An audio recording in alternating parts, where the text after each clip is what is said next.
Դերասան Վարդան Պետրոսյանին ազատ արձակելու հարցով փաստաբան Նիկոլայ Բաղդասարյանը դիմել է դատարան։ Վերաքննիչ դատարան ներկայացված բողոքում Պետրոսյանի պաշտպանը խնդրել է վերացնել նրան կալանավորելու առաջին ատյանի դատարանի շաբաթ օրը կայացրած որոշումը եւ դերասանին ազատ արձակել կամ խափանման միջոց կալանքը փոխարինել գրավով։ Գրավի օրենքով սահմանված նվազագույն չափը 500,000 դրամն է, որը արտիստը պատրաստ է վճարել։ Նիկոլայ Բաղդասարյանը մեծ զրույցում տեղեկացրեց, որ նաև Կոտայքի մարզի դատախազին է դիմել կալանքի միջնորդությունը վերացնելու հարցով, ներկայացնելով 2 հատոր երաշխավորագրեր։ Պետրոսյանին ազատ արձակելու դիմաց երաշխավորել են հազարավոր քաղաքացիներ, ինչպես Հայաստանից, այնպես էլ արտերկրից։ Փաստաբանը հիմնավորված չի համարում դերասանին կալանավորելու առաջին ատյանի դատարանի նոյեմբերի 9-ի որոշումը։ Մեղադրողի միակ փաստարկը ըստ պաշտպանի եղել է Վարդան Պետրոսյանի Ֆրանսիայի քաղաքացի լինելը, որ նա կարող է Ֆրանսիայի անձնագրով հեռանալ ու թաքնվել քննությունից։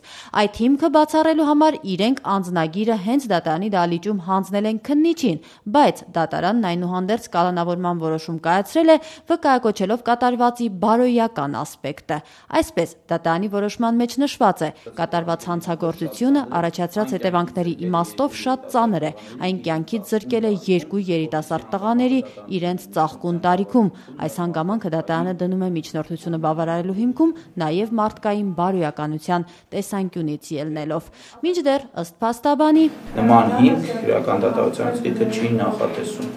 Այսինքն Նիկոլայ Բաղդասարյանը հիշեցրեց օրենսգրքի պահանջը, ըստ որի խափանման միջոց ընտրվում է, եթե անձը կարող է թաքնվել, խոչընդոտել քննությանը, կեղծել գործի նյութերը, կատարել քրեական օրենսգրքով չթույլատրված արարք, խուսափել քրեական պատասխանատվությունից։ Այս կետերից որևէ մեկը ըստ պաշտպանի Վարդան Պետրոսյանին չի վերաբերում։ Փաստաբանը չհամաձայնեց այն վարկածին, որ դերասանը շատ արագ է վարել մեքենան, ինչի հետևանքով չի կարողացել կառավարել եւ հարվածել է դիմացի մեքենային։ Ասաց, արագությունը եղել է մոտ 71 կմ/ժ։ Փորձաքննությունների եզրակացություններն էլ վկայում են, որ Վարդան Պետրոսյանը եղել է սթափ վիճակում։ Փաստորեն դուք հնարավոր համարում եք զուտ արդեն որպես իրավաբան, էլի, թմրամիջոց կամ ալկոհոլ չօգտագործած վիճակում 60-70 կմ արագությամբ ժամարագությամբ ընթանալով 71 լա ընթանալով նման վթար, որը ունենա նման ողբերգական հետևանքներ։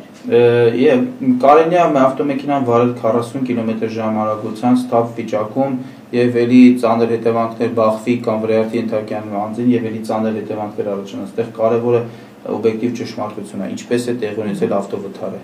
Ըստ փաստաբանի դեռևս հստակ չէ հարվածի պահին այդ նիվան եղել է կայանված թե շարժման վիճակում։ Տուժողների ցուցմունքները վթարի վերաբերյալ հակասական են։ Ճշգրիտ պատկերը կբացահայտի քննությունը։ Մինչդեռ տուժող կողմի պաշտպան Մարատ Գինոսյանը համաձայն չէ այս պնդումներին եւ չի կարծում, որ դատարանը կալանքի վերաբերյալ ապրիորի որոշում է կայացրել։ Ես գտնում եմ, որ արդարացված է, որովհետեւ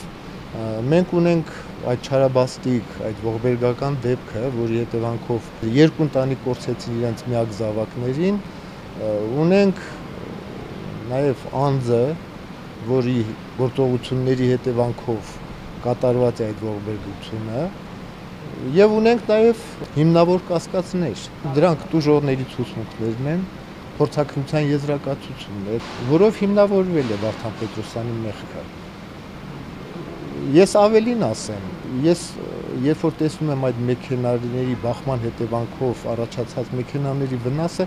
հատուկ գիտելիքներ կամ հատուկ հմտություններ պետք չեն, որպեսզի մարդ պատկերացում կազմի, թե ինչ արագությամբ է բախվել Նիվա Մակրիշի մեքենային։ Ոչ թե 70, ես 90 էլ չեմ ասի, ես 100 եւ ավել կասեմ արագություն։ Լրատվամիջոցները երբեմն ազնվորեցնում են, ինչու Վարդան Պետրոսյանի հարցով պետք է այսպես լիներ։ Հավլիցի դա կարող լինել ուրիշ մարդ։ Պրակտիկան դեպ ունի այդպիսի իրավիճակ, երբ որ թեկուզ մեկ անձի մահվան դեպքում նույնպես էլի խափանման միջոց ընտրում են կալանավորել։ Ուր մնաց 2 մահ, գումարած դրան ուրեմն մի աղջիկ, տարբեր կոտրվածները, ողնաշարի կոտրված, ոտքի, ձեռքի կոտրվածները հիմա իր հարազատը ծնողը չգիտի, կվերականգնվի ամբողջովին առողջությունը, թե ինչ որ կդառնա հաշմանդամ այդ երեխա։